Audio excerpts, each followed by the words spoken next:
Neil is in Atlanta, Georgia. Hi, Neil. How are you? Blessed beyond measure, Dave. How are you doing, sir? Better than I deserve. What's up?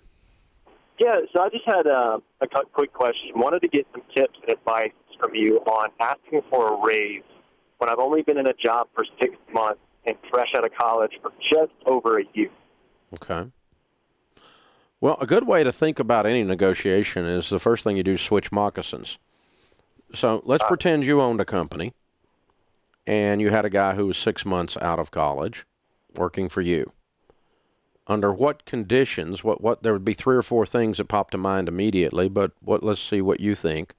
Under what conditions would you give him a raise?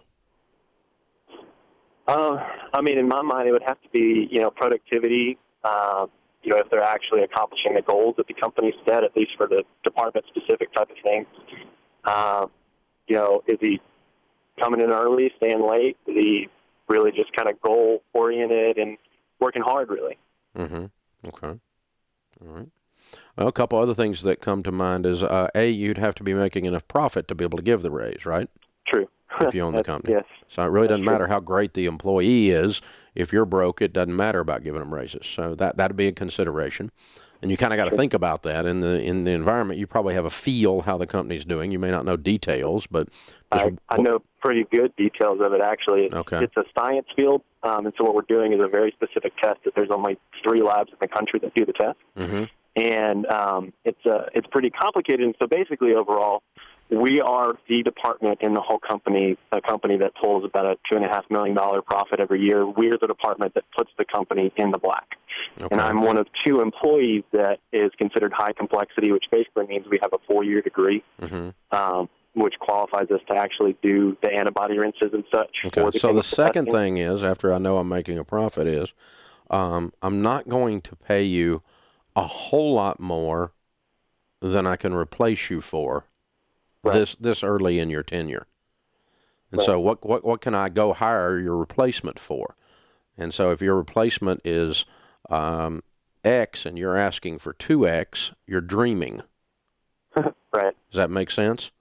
Yes, now, the longer someone's been with you, the harder it is to replace them, because they not only have the knowledge and the skills, but they also have the cultural aspects of the experience of with the company, and they know what to do in certain situations. So someone who works for our team that's been with us 5 years in one position is more valuable than someone in the same position that is doing the similar work level that's only been here for 6 months. Because that 5 years experience does make them able to see things, do things, and know things for productivity-wise. So that's something to think about as well. So based on all of that, normally most things would say, unless you've agreed to something different on the front end, most people review compensation once a year, and you're coming in after just 6 months. Am I understanding that right?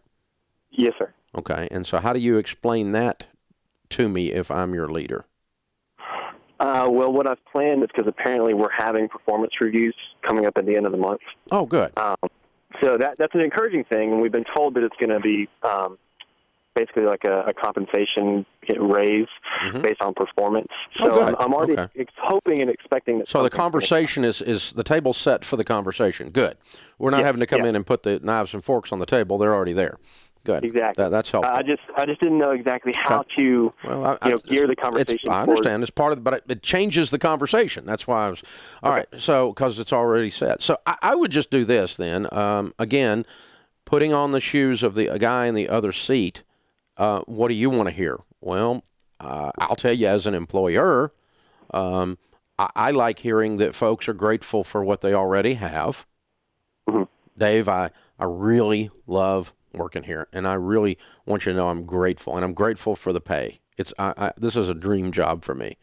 And I know we're sitting here talking about performance reviews and that kind of stuff. So this is me role playing with you, okay? So, since we're sitting here talking about that, I see that this area is doing really, really well, and certainly I'd like to do as well as I can do financially, and I want to know that I'm adding value to the company, and I think I'm adding value to the company. And if I am, how can we talk about that showing up in my paycheck in a reasonable way? And I don't want you to hear me asking this out of lack of gratitude, because I'm grateful. but I want to bring it. I want to help you win the Super Bowl, and I want to get paid like the quarterback of a team that wins the Super Bowl. And so show me how to be so valuable to you that you write me a nice check and smile while you're doing it. How can I help you win like that? And guys that are leading, gals that are leading, love hearing a young guy say that kind of thing, especially when he means it. Right. And so, but I wouldn't go in there acting with, and be very careful not to use any language that sounds like entitlement. Okay. You're not entitled to anything. You've been there for 6 freaking months. You're Right. just out of college. So go in there humble. But just asking how I can be so valuable that you can't resist giving me money. You know? Okay. And if you're leading that place, wouldn't you love to hear a guy say that? I would. I would love Yeah. to. And so that's how switching the moccasins helps you form your words versus going in and going, hey, I'm one of your 2 tech guys, technical skill guys with a 4-year degree. This place wouldn't be happening without me. And, you know, you need to pony up, buddy, you know, and, you know, that's a complete different attitude. Right. And that one here in my place will get you fired. Yeah. It'll have the opposite effect. Yeah. Yeah. And, So- and I think part of it is like I struggle because when I came to the job, I was working in an emergency room where I was only making maybe $20,000 a year. Yeah. And so I knew I had a baby coming on the way. And so the initial offer that they gave, I didn't even question. I didn't ask for anything different. I said, absolutely sure, jump, right on board. And then You can bring that up. I was nervous. You can bring that up and go, man, I didn't even negotiate when you came in. I just took the job. That's how grateful I am.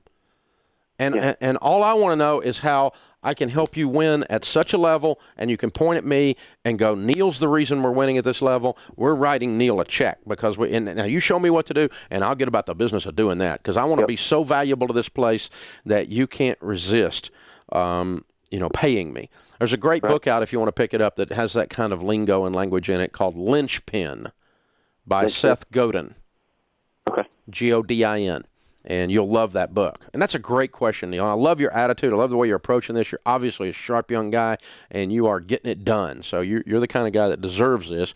It's just a matter of how we frame the discussion, given that we know the table's already set for the discussion.